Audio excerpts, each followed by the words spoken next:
Hello and welcome to the Pre-Chiro podcast. I'm your host, Dr. Ben Glass, and today we're making a professional chiropractor connection out in Georgia with Dr. Cathy Wendland-Colby.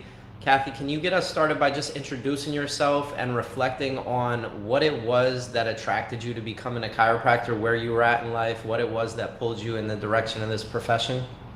Absolutely. Well, thank you for having me and welcome everyone. I am a chiropractor in Woodstock, Georgia. I'm actually licensed in 3 states. So I'm licensed in New York, Florida, and Georgia. I'm adjunct faculty at Life University, which means I have been teaching there for the last 14 years.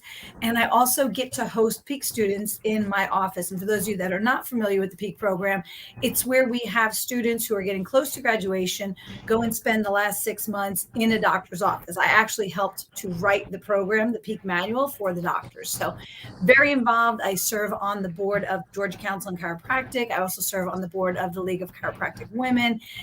Just very involved in helping people to get to chiropractic and helping chiropractors get to the people. Amazing.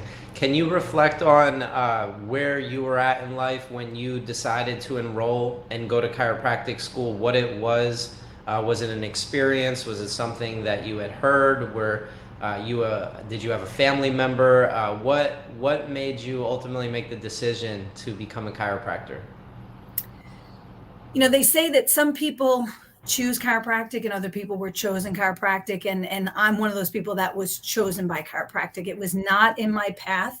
It was not what I wanted to do. At the time, I was an aerobics instructor, personal trainer, very high level fitness competitor, and I had gotten involved in a car accident. I was actually hit by a tractor trailer, and it was devastating. I went from being a fitness competitor, aerobics instructor, and a model. I was actually leaving my photographer's studio to being someone who bent over at 19 years old to pick up my towel when I got out of the shower. And I got stuck there for 3 hours, couldn't move, couldn't get up. It was so embarrassing. My sister had to come in and get me. And at the time, I was dating a very, very wonderful man, incredible guy, military, like very, very high up in the military to this day. Just a wonderful human being who wanted to become a chiropractor because his mentor that had really shown him how to be a man was a chiropractor. And I said, well, you know what? We'll move to Georgia and I'll work and you can go to school. And as life has it, you know, I decided that I wasn't ready to get married at such a young age. So I broke the engagement. But something about going to chiropractic school stuck. At the time, I thought about being a physical therapist, but I just knew that I wanted to help as many people as possible to experience a greater level of health, right? To have the best life possible. And the minute I walked on the campus of what was then Life College, now Life University, the minute I walked on this campus, I was like, this is the place. This is my home. And I knew within the first 5 minutes of the tour, I literally turned to, by coincidence, a friend who was on the tour at the same time. Neither one of us knew that either one was going. And I looked at him and I said, I'm going to this school. And it was that fast of a decision. Within that weekend that I was there, I looked for and put an offer in on a house. 10 days later, I came back, closed on the house at 23 years old. And within a month, I was starting school. Yeah. Powerful. Can you reflect on your time at school? What sticks out to you? What were some of the biggest challenges you faced? Some of the biggest accomplishments you had, or things that just stick out to you about your experience while you were there? So one of the fun things is that we had a DC dancer team, which was like the dancers for the basketball team. And the basketball team back then was the national champs. So I was part of the DC dancers, but of course I also taught aerobics and taught group fitness in the Life University gym. And I was involved in a bunch of different things. CBP club, I'm a CBP doc. And also we had a SPIZ club. And one of the things that stands out for me the most is in the SPIZ Club, we would do different things to try to help each other get comfortable with communicating chiropractic. And one night we did this exercise where they said, okay, you cannot use any words, communicate chiropractic. And what I did in that moment, I looked up after we were done and every person in the room was crying.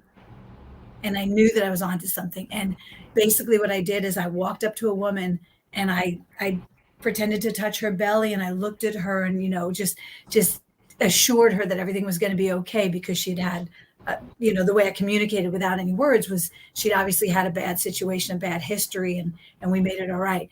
And it just reinforced for me that we have to be experts in communicating what it is that we do, because the public just doesn't know. They haven't been exposed to it properly. And most people, what they have been exposed to is not a good representation of what we truly do every day in our offices as chiropractors. You mentioned you're a CBP doc. Can you also acknowledge the 100-year lifestyle and how that plays a role in the message that you're sharing with your community? And maybe also just share some of the insights and details of how you've set up your practice as it is today. Maybe you could talk a little bit about how it was initially and how it's transformed and evolved over time. Absolutely. I think when I first graduated, I had the typical student mindset that, like, I'm here for anyone with a spine. Now, when I was a student, I thought that it was my practice, therefore my patients, and I was only going to see the people who fit my demographic, right? Like young, healthy, fit athletes. That's all I wanted to see as a student, until I had one of those miracle stories as a student with one of my patients, and that broadened my horizons and made me realize it ain't about me. It ain't about you. It's never about us. It's about the people whose lives we are so privileged to touch and affect. So I graduated with now a new mindset that it wasn't just for athletes and healthy young people. It was for anyone with a spine. And if you've ever been to a networking event and you've said that saying, I said that saying hundreds of times at every networking event I went to. And of course, I thought I was clever. Like, a great referral for me is anyone with a spine. And I'd sit down all proud of myself and didn't typically get referrals, because it was confusing to people, because they couldn't understand what is the benefit of it. If it's for everyone with a spine, I don't understand. It didn't make sense until I learned to have an avatar, my desired patient, right? Like my favorite people to serve. And I learned to understand what it is that these people value, and to speak into their value systems, which is one of the things that I love to teach to doctors, is like, if you understand what people value and you communicate into their value system, then they're going to listen. And once they listen, they're open to being educated, and they'll start to understand what it is we do. But we have to first attract them and engage them before we can educate them and then ultimately retain them. So learning who my target market was and who I really wanted to serve was so instrumental in helping me craft a better message to reach the people I really wanted to reach. Can you unpack that a little bit? What do students value from your observations of being at Life University the last 14 years? And what do patients that you're looking to attract value? What are some of the things that you're speaking to when you're crafting messages for them? So oftentimes when I speak to the students, and I just had my class at the university last weekend, they are not fully aware of the power of what it is they're about to have in their hands. And for many of them, when we went to school in the 90s, a lot of people came to school because they had a chiropractic miracle, or they had a chiropractic story, or they were raised in a chiropractic household. Starting in the mid 2000s, like 2005, 2008, we started having students coming to school because a guidance counselor told them they could make a lot of money. So if that's the reason why you're going to school, well, then that's your desired outcome. And so we started getting these students who their main focus was how to get a high paying job, not how many people can I impact, or how can I affect people's lives positively, or how can I create a positive change in my community. It was more, how can I get a good job that pays me a lot of money? So helping students create that shift away from this is about money to this is about being able to offer something and share something with people that they desperately need. They just don't know it yet. That shift is transformational when the students are open and receptive to it. And that means being able to, as I said, communicating to people's value system. It's looking at your ideal patient. So for me, my ideal patient is a family that is involved in sports, that is willing to take money out of their pocket to pay for healthy lifestyle experiences and healthy habits, that typically one parent is coming in with one or two kids, and then the other parent shows up coming from another sport, and they swap kids and they run out the door to go in different directions. And, somebody's grabbing dinner and somebody's picking a kid up from sports. Those are my ideal patients, because those are the people that I feel they're already valuing the healthy habits. And when they start to understand how chiropractic plays such a huge role in helping them to fully express their potential, then they get on board where this is just another one of their healthy habits. It's not something they do because their kids got injured, and it's not something they do to prevent an injury. It's something they do to express their fullest potential. And because they choose it for that reason, if there is an injury, they come right to the office. If they have a big competition or a tournament or a game coming up, they come to the office before that. And that's about shifting people's understanding of what it is that we do so that we become a priority for them. Can you talk a little bit about teenagers and youth and how you communicate with them about chiropractic? And then also maybe just share, because these are prospective students that are listening to this conversation, share a little bit about what the experience is like being a chiropractor, offering care to a family that is so dynamic. They're engaged in not only their professional lives, but their family takes on its life of its own, and then they also are trying to support their kids. So when I'm talking to the teenagers that come in the office, and even my preteens, I'm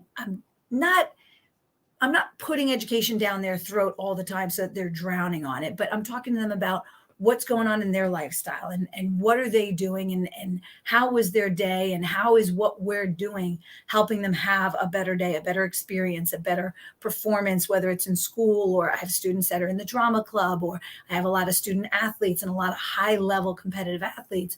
So I talk to them about, making sure that their body's able to function. You warm up before you practice, right? You do a little bit of cardio before you stretch so that your muscles are, warm, full of blood, limber before you just go into a cold stretch.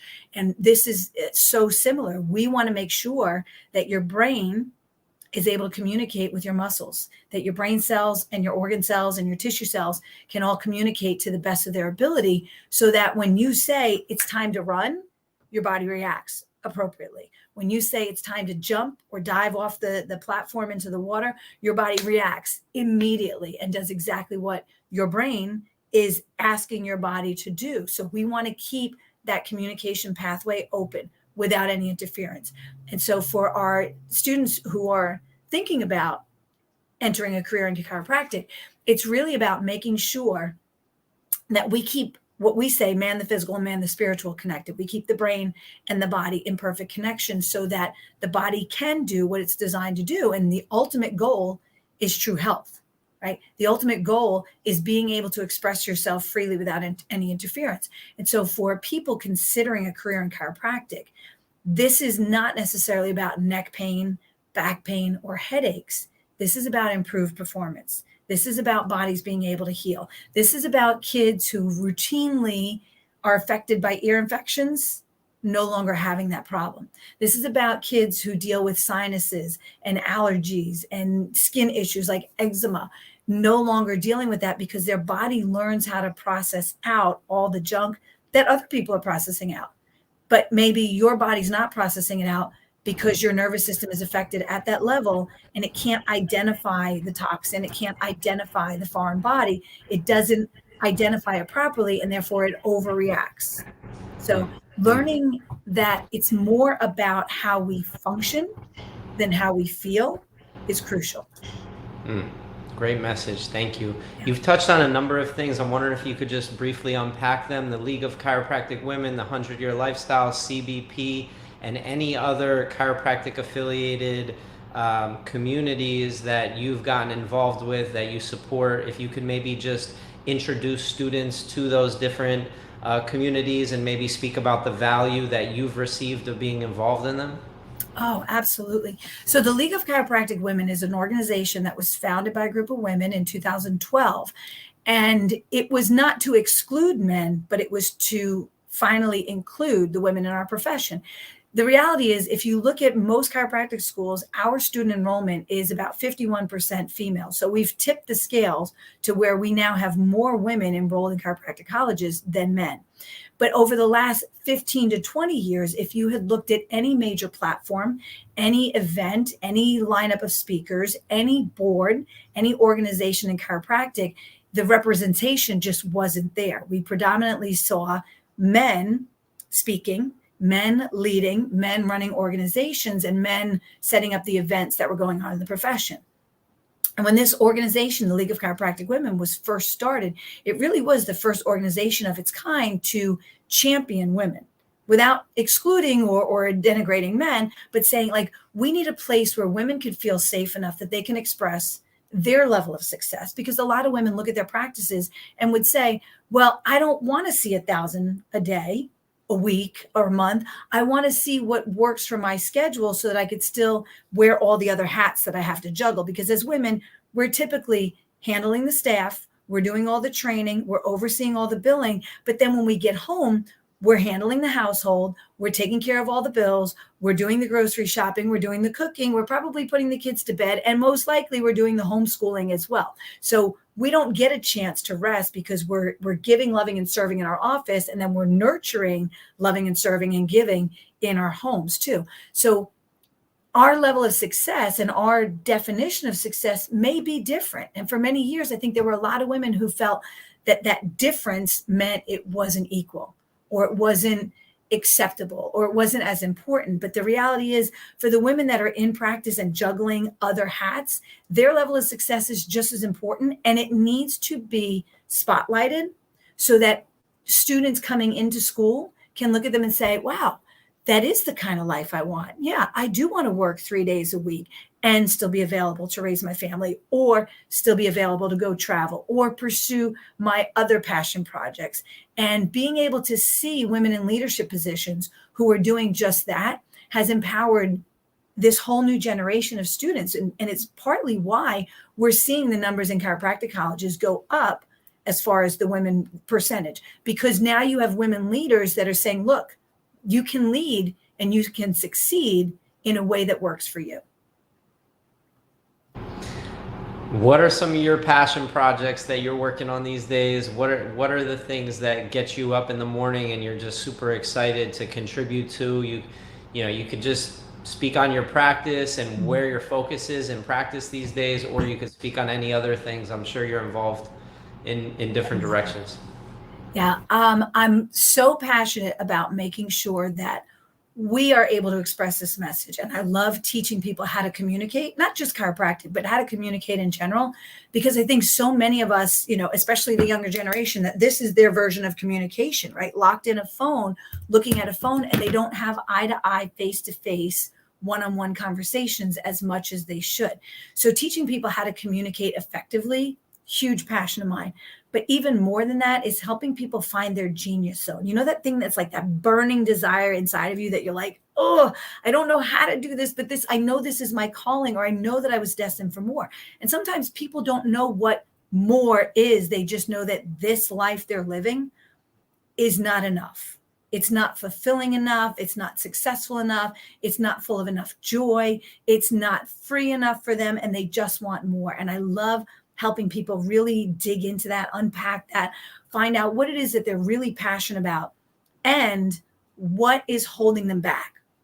Whether it's the mother, father, teacher, preacher that's, puts thoughts into their mind, whether it's experiences they've had or experiences that other people have pushed on them, if somebody else is holding them back, fear, obstacles, challenges. I love to help them look at that, figure out what's real and what's not. Because look, 96% of the things that we worry about never come true anyway. And of the 4% that do, the majority of those are not as bad as we imagine them to be. So to help people overcome those obstacles and face those challenges and really put the fear behind them, right? Face everything and run, or forget everything and rise, right? Like, that's big for me, is to help people realize that they are created for more and that there is more in them and that they could do more, be more, and have more in their lives. That's a huge passion of mine. That's something that I go to bed fired up about. I get messages all day long. I get texts and private messages all day long from people that are just like, okay, how do I get to the next level? What do I need to do? I don't even know what the next level is, but I want something more for my life. That's it's so much fun to me. Amazing. What is the potential that if you could paint a picture, what is the potential that a student has as a chiropractor? You talked about work-life balance. You talked about being able to fully be there with your family and fully be there for your people that you serve. But is there anything, you just mentioned that there's levels to this. And so I was just curious if you could maybe touch on some of the levels or progressions that you see people moving through as they, as they age professionally and personally and grow. So I want to tell you, if you are a student and you are considering a career in chiropractic, your opportunities and your life is limitless. The only limits that will be on you are the ones that you put on yourself. You can have anything, do anything, be anything. And here's what happens. When you step into this world in chiropractic school, you get around like-minded people who are driven, who are vibrating at such a higher frequency, who are alive, who are exhilarated, and who are constantly striving for better, more, greater opportunities. And when you get around that, that gets in you, right? We say that chiropractic is not just who we are, it's like in every cell of our being. I don't just do chiropractic, I am chiropractic. It emanates from every cell in my body. And with that comes incredible opportunities, because you ultimately get to decide, where do I want to practice? And I tell students all the time, don't practice where the demographics say there's good money or good paying jobs. Practice where you want a vacation and live on vacation. So you're not constantly trying to get out of town. You're already there. People want to come to your town to be on vacation. Practice there. Build the life that you want, and chiropractic will fit into it. And if that means homeschooling your children, fantastic. If that means being single for the rest of your life and just enjoying every opportunity that comes to you without any restrictions, fantastic. If it means being philanthropic and giving back to your profession, fantastic. You get to decide this. You get to build a life that serves you. And I don't really know of any other profession where people are so on fire, so passionate, and so excited about what we get to do every day, because it's a party every day. My music is blasting. When I have my normal voice, we're singing, people are laughing, we're telling stories, and people are coming in to get healthy. What's better than that? I'm helping them with the most important thing they have, and that's their health. Because with their health, they can go back home to their families, to their jobs, and to their organizations, their churches, whatever it is that they participate in, and they can be a better version of themselves. And then they get to create better people around them. And the ripple effect is limitless, as will be your career when you become a chiropractor, because you get to design the life that you love. Well, I just want to say thank you so much for sharing these messages with students that have either never heard of chiropractic, they're just getting familiar, but the clarity and certainty in your message is very powerful, and I really appreciate you taking time. We're really just here trying to highlight and spotlight chiropractors, to introduce students to who chiropractors are and how they live, and some insight into this path that we talk about when we talk about become a chiropractor. So any final messages just to wrap up, as far as anything that you'd like to share with a high school student, a college student, maybe a career transitioner, potentially a wellness professional, people that are out there that are like, this is just showing up on their radar. They're here, they're listening to you, just kind of introduce them to this path. You've done a great job already. Is there anything else you'd like to share? Yes, you are not too old to make this change. You're not too young. You're not too big. You're not too small. Your hands aren't too tiny. Your muscles aren't too weak. You are not too meager. Your voice isn't too quiet. Anyone who ever told you anything that led you to believe that you are not enough only told you that out of their own fear, out of their own insecurity, out of their own failure, and out of their maybe desire to protect you, because they don't want you to feel what they felt. But the reality is, you are big enough, you are strong enough, you are tall enough, your hands are bold enough, your muscles are big enough, your voice is loud enough, and you are enough. You are more than enough. You've got time on your side, because the next 4, 5, 6 years, whatever it takes you to go through school, those years will pass no matter what. Whether you're 17 years old or you're 47 years old, the next 4, 5, 6 years are going to go by no matter what. So it doesn't matter if you think you're too old, you're not. Go to school. And at the end of those years, you'll have a career. It doesn't matter if you think you're too small, you'll learn techniques and you'll learn how to adjust and how to use your body and your patient's body so that you can deliver a specific scientific corrective chiropractic adjustment, and you will do just great.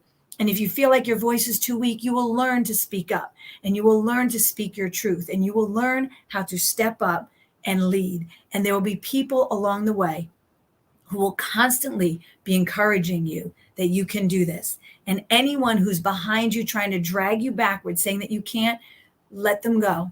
Let them go. They may mean well, but they don't have your best interest in mind. So believe in yourself, believe in your abilities, believe in the process, and trust the process that once you step in to this river or get on this train, as I like to tell people, you get on this train and your destination is a career in chiropractic. Some of you are going to take the express train, and that's okay. Some of you are going to take the local train, and there's going to be stops everywhere you turn, but don't get off that train. Stay. You make a decision, make the decision be the right decision. Get on the train and stay there until you reach your destination, which is a career in chiropractic. And then life truly begins, because you get the privilege, the pleasure, and the blessing of helping so many people in your community express a greater level of health and experience a greater life. You are enough.